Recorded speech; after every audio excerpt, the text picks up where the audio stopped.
বাংলাদেশে অতীতে যতটুকু সংস্কার পরিবর্তন হয়েছে সেটা বিএনপির হাত ধরেই, এবং বর্তমানেও বাংলাদেশের পরিবর্তন, সংস্কার, গণমানুষের যে স্বপ্ন, সেই স্বপ্নের বাস্তবায়ন বিএনপির হাত ধরেই হবে ইনশাআল্লাহ। বিএনপির মাননীয় চেয়ারম্যান, বাংলাদেশের মাননীয় প্রধানমন্ত্রী, তিনি জনগণের যে প্রত্যাশা, সেই প্রত্যাশা পূরণ করার জন্য একের পর এক জনবান্ধব কর্মযজ্ঞ হাতে নিয়েছেন।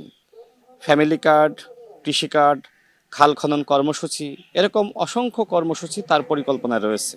দেখেন তিনি কি কি পরিকল্পনা করছেন সেটা কিন্তু আপনি আমরা কেউই জানি না। তিনি একের পর এক চমক দেখাচ্ছেন। আরে ঈদ লাগছে মনে, খুশির জোয়ার সবখানে। আরে ঈদ লাগছে মনে, বিকাশ পেমেন্ট সবখানে। আমি বাংলাদেশের মানুষকে আহ্বান করব, আপনারা জনাব তারেক রহমান, বাংলাদেশের মাননীয় প্রধানমন্ত্রী, জনগণের ভোটে নির্বাচিত প্রতিনিধি, তাকে আপনারা সহযোগিতা করুন। ইনশাআল্লাহ এই বাংলাদেশের পরিবর্তন হবে। জামাত ইসলাম, দেখেন এই জামাত ইসলাম কিন্তু বাংলাদেশে রাজনীতি করার সুযোগ ছিল না। শহীদ প্রেসিডেন্ট জিয়াউর রহমান তাদেরকে সুযোগ দিয়েছিলেন, এবং পরবর্তীতে দেশনেত্রী বেগম খালেদা জিয়া, তিনিও জামাত ইসলামকে রাজনীতিতে সুযোগ দিয়েছেন, এমনকি সাথে রেখে তাদেরকে মানুষ করার চেষ্টা করেছিলেন যে জামাত ইসলাম মানুষ হয় কিনা। কিন্তু এটা আসলে একটা অমানুষের দল।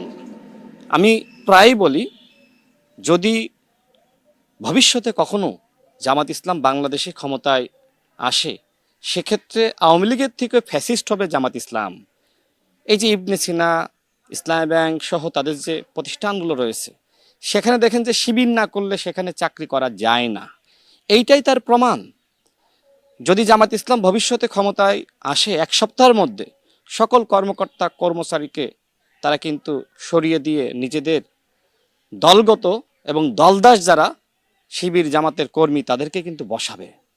সুতরাং বাংলাদেশের যারা সচেতন মানুষ, তারা কিন্তু জানে যাদের হাতে সেই ৭১-এর দায় বা রক্ত, সেই স্বাধীনতা বিরোধী, দেশবিরোধী কোনো শক্তিকে দেশের জনগণ ক্ষমতায় আনবে বলে আমার কাছে মনে হয় না।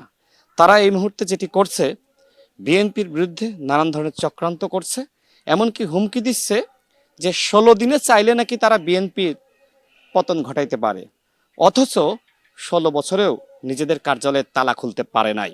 তারা আবার বিএনপিকে নিয়ে কথা বলে। এই জামাত ইসলাম, আমরা চাই যে তারা ভালো হয়ে যাক, কিন্তু তাদের যে কর্মযোগ্য বর্তমানে গালিগালাজ ছাড়া তারা কিচ্ছু বোঝে না। ওরা কি সংস্কার করবে? ওরা তো গালিগালাজে ভরা ওদের হৃদয়টা। দেখবেন যে যে কোনো বক্তব্য, যে কোনো আলোচনা, সেটাকে তারা গালিগালাজ করে থামাতে চায়। আমরা যারা গণবান্ধব রাজনীতি করি, জনগণের কথা বলি, আমরা যাতে থেমে যাই, এই জন্য দেখবেন যে আমাদের নিয়ে নানান ধরনের মিথ্যাচার, প্রপাগান্ডা, এই কাজগুলো তারা প্রতিনিয়ত করছে। কিন্তু আমরা তো আসলে থেমে যাওয়ার জন্য আসি নাই। ২০১৮ সালের কোটা সংস্কার আন্দোলন, ২৪ সালের গণঅভ্যুত্থান, এই পর্যন্ত আমাদের প্রকাশ্যে লড়াই ছিল। আমরা জেল, জুলুম, রিমান্ডের নির্যাতনের শিকার হয়েছি। আমরা কখনো নিজেদেরকে লুকিয়ে রাখি নাই। আমরা পরিচয় প্রকাশ না করে রাজনীতি করি নাই। কিন্তু বাংলাদেশে জামাত ইসলাম এবং শিবির, তারা ৪টা ভাগে বিভক্ত হয়ে রাজনীতি করছে। দেখেন, শিবির একটা রাজনৈতিক ছাত্র সংগঠন, জামাত ইসলাম একটা রাজনৈতিক দল। কিন্তু এই দল একটা অংশ প্রকাশ্যে রাজনীতি করে, একটা সাধারণ শিক্ষার্থী বেশে রাজনীতি করে, একটা ক্ষমতাসীনদের মধ্যে মিশে গিয়ে রাজনীতি করে, আর একটা অংশ পেশার গ্রুপ হিসেবে রাজনীতি করে। আপনি ঘাতক না হলে আপনি গুপ্ত হয়ে রাজনীতি করতেন না। যারা মানুষের ক্ষতি চায়, তারাই শুধুমাত্র গুপ্ত হয়ে তারা এই ঘাতকের রাজনীতি করে। জামাত ইসলাম বর্তমানে বাংলাদেশে ঘাতকের রাজনীতি করছে, সংস্কার বা পরিবর্তনের রাজনীতি করছে না। তবে আমি তাদেরকে আহ্বান জানাবো, আপনারা বিএনপির বিরুদ্ধে নিষেধগান না করে, হুমকি ধামকি না দিয়ে, এবং প্রতিদিন সকাল বিকাল গণঅভ্যুত্থানের কথা না বলে আপনারা কাজ করেন, সরকারকে সহযোগিতা করেন, তাহলে আপনারা বাংলাদেশে রাজনীতি করতে পারবেন।